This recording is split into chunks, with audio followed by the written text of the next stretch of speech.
الحمدللہ رب العالمین والصلاة والسلام على اشرف الانبیاء والمرسلین نبینا محمد وعلى آلہ واصحابہ اجمعین۔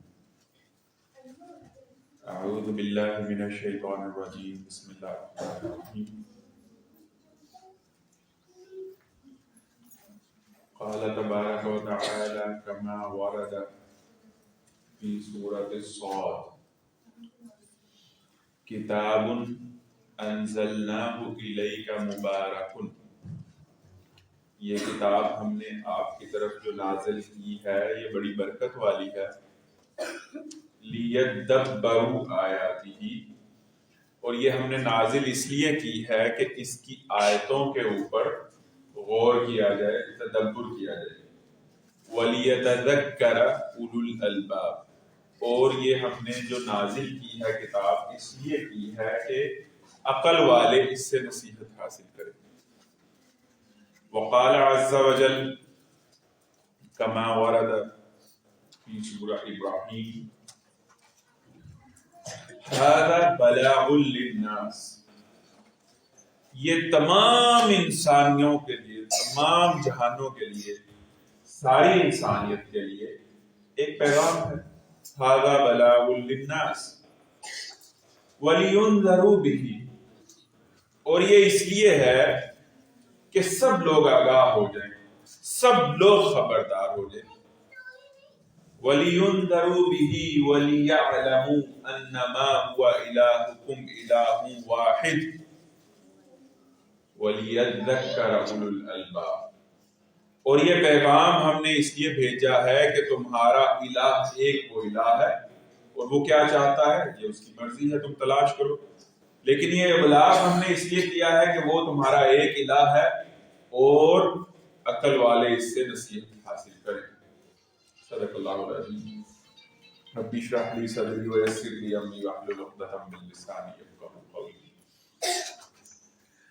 قرآن میں ہو غوطہ زن ہے مرد مسلمان، اس موضوع پر میں کچھ گزارشات آپ کی خدمت میں رکھتا ہوں۔ رسول اللہ صلی اللہ علیہ وسلم جب معراج پر تشریف لے کر گئے تو مختلف آسمانوں پر ان کی مختلف انبیاء سے ملاقات ہوئی، اور سب سے آخری آسمان پر ان کی ملاقات ہوئی حضرت ابراہیم علیہ السلام سے۔ تو حضور صلی اللہ علیہ وسلم کہتے ہیں کہ ان کی شکل میرے سے اتنی ملتی تھی کہ میں ان کو دیکھتا ہی رہ گیا اور میں انہیں سلام کرنا بھول گیا۔ تو مجھے فرشتے نے متوجہ کیا، کہا کہ یہ آپ کے جد امجد ہیں حضرت ابراہیم علیہ السلام، میں نے سلام کیجیے۔ تو میں نے پھر کہا کہ میں چونک کر کے انہیں سلام کیا حضرت ابراہیم علیہ السلام کو۔ تو حضرت ابراہیم علیہ السلام مجھ سے مل کر بڑے خوش ہوئے، اور انہوں نے مجھے کہا کہ 3 باتیں کہی۔ ایک یہ کہا کہ جب واپس جائیے گا تو میری طرف سے اپنی امت کو میری طرف سے سلام کہیے گا، یعنی ہر نئے پیدا ہونے والے بچے کو حضرت ابراہیم علیہ السلام کی طرف سے السلام علیکم کہا گیا۔ دوسرا انہوں نے یہ کہا کہ اپنی امت سے یہ کہیے کہ کثرت سے لا حول ولا قوت الا باللہ پڑھا کریں۔ تیسرا انہوں نے یہ کہا کہ جنت اور آخرت بڑی خوبصورت ہے، اپنی امت کو یہ جا کر بتائیے کہ جنت اور آخرت بڑی خوبصورت ہے، لیکن اس کے لیے محنت کرنی پڑتی ہے۔ 3 باتیں انہوں نے یہ کہی۔ یہ آخرت کیا ہے؟ یہ آخرت کیا ہے؟ کس چیز کی بات ہو رہی ہے؟ کسی نے آخرت کو دیکھا ہے؟ رسول اللہ صلی اللہ علیہ وسلم نے اپنی بیٹی سے یہ کہا، حضرت فاطمہ سے، میری بیٹی آخرت میں تمہارے والد ہونے کی وجہ سے تمہارے کچھ بھی کام نہیں آ پاؤں گا، جو کچھ یہاں پر کرو گی وہ وہاں پر کام آئے گا۔ یہ آخرت کیا ہے؟ رسول اللہ صلی اللہ علیہ وسلم نے اپنی پھپھو سے یہ کہا، پھپھو آخرت کی تیاری کریں۔ یہ آخرت کیا ہے؟ رسول اللہ صلی اللہ علیہ وسلم نے ایک دن سارے کے سارے شہر کو پہاڑی کے اوپر کھڑے ہو کر جمع کر لیا۔ لوگوں میں تم سے ایک بڑی ضروری بات کرنا چاہتا ہوں. جب سب لوگ جمع ہوئے تو آپ علیہ السلام نے ان کو یہ کہا کہ اگر میں تمہیں کہوں کہ اس پہاڑی سے دوسری طرف ایک لشکر ہے تم پر حملہ آور ہونے کے لیے تیار کھڑا ہے تو تم میری بات مانو گے؟ انہوں نے کہا بالکل مانیں گے. تو انہوں نے کہا کہ اگر میں تمہیں یہ کہوں کہ ایک دن آنے والا ہے اور وہ دن آخرت کا دن ہے اور یہ دنیا اس کی آخرت کی تیاری کے لیے دی گئی ہے تو آخرت کی تیاری کرو. یہ آخرت کیا ہے؟ آخرت کیا کسی نے آخرت کے بارے میں سنا؟ کسی نے آخرت کو دیکھا؟ کسی نے آخرت کو سونگا؟ کسی نے آخرت کو چکھا؟ کسی نے آخرت کو چھوا، ٹچ کیا آخرت کو؟ تو آخرت ہمارے حواس خمسہ سے باہر کی چیز ہے. ہم نے آخرت کو دیکھا نہیں، سنا نہیں، چکھا نہیں، چھوا نہیں، ٹیسٹ نہیں کیا، دیکھا نہیں. آخرت کیا ہے؟ قرآن مجید کی سب سے بڑی پروڈکٹ آخرت ہے. ذَلِكَ الْكِتَابُ لَا رَيْبَ فِيهِ هُدًى لِّلْمُتَّقِينَ. یہ کتاب ہدایت ان متقیوں کے لیے ہے الذین یؤمنون بالغیب، جو بن دیکھے اللہ پر اور آخرت پر اور اس کے رسولوں پر. اور آخر میں یہ سارے اوصاف بیان کرتے ہیں والذین یؤمنون بما انزل الیک وما انزل من قبلک وبالآخرۃ هم یوقنون. وہ یقین کرتے ہیں آخرت کے دن کے اوپر. قرآن مجید کی سب سے بڑی دعوت، سب سے بڑی پروڈکٹ آخرت ہے. اس بات کو سمجھ لیجئے کہ قرآن مجید ذریعہ ہے، دین ذریعہ ہے، شریعت ذریعہ ہے. منزل کیا ہے؟ میری، آپ کی، ہم سب کی منزل کیا ہے؟ آخرت. ہم سب کی منزل آخرت ہے اور اس منزل تک پہنچنے کا ذریعہ کیا؟ قرآن، سنت، شریعت، دین. یہ ذرائع ہیں. بڑے غور سے میری بات کو سنیے اور سمجھیے گا. یہ ذرائع ہیں. لاہور جانے کا ذریعہ کیا ہے؟ گاڑی. اور منزل کیا ہے؟ لاہور. لیکن اگر کوئی گاڑی ہی کو منزل سمجھ بیٹھے، بات سمجھ آئی؟ ہماری منزل آخرت ہے. قرآن آخرت کی طرف متوجہ کرتا ہے. قرآن آخرت کی تیاری کے لیے موٹیویٹ کرتا ہے اور ابھارتا ہے. اور اللہ کی رضا، جنت کا حصول، جہنم سے چھٹکارا، یہ ہماری منزل ہے. اور قرآن مجید کی یہ اولین پروڈکٹ ہے. قرآن مجید کا یہ سب سے اہم درس ہے، یہ سب سے اہم واعظ ہے، یہ سب سے اہم لیسن ہے. یہ قرآن مجید کی سب سے بڑی تعلیم ہے. یہ دنیا اصل نہیں، اصل زندگی ابھی شروع ہو. اس اصل زندگی کی تیاری کرو. یہ لمحہ وہ دیکھو جا رہا. میرے اور آپ کے پاس کیا ماضی ہے؟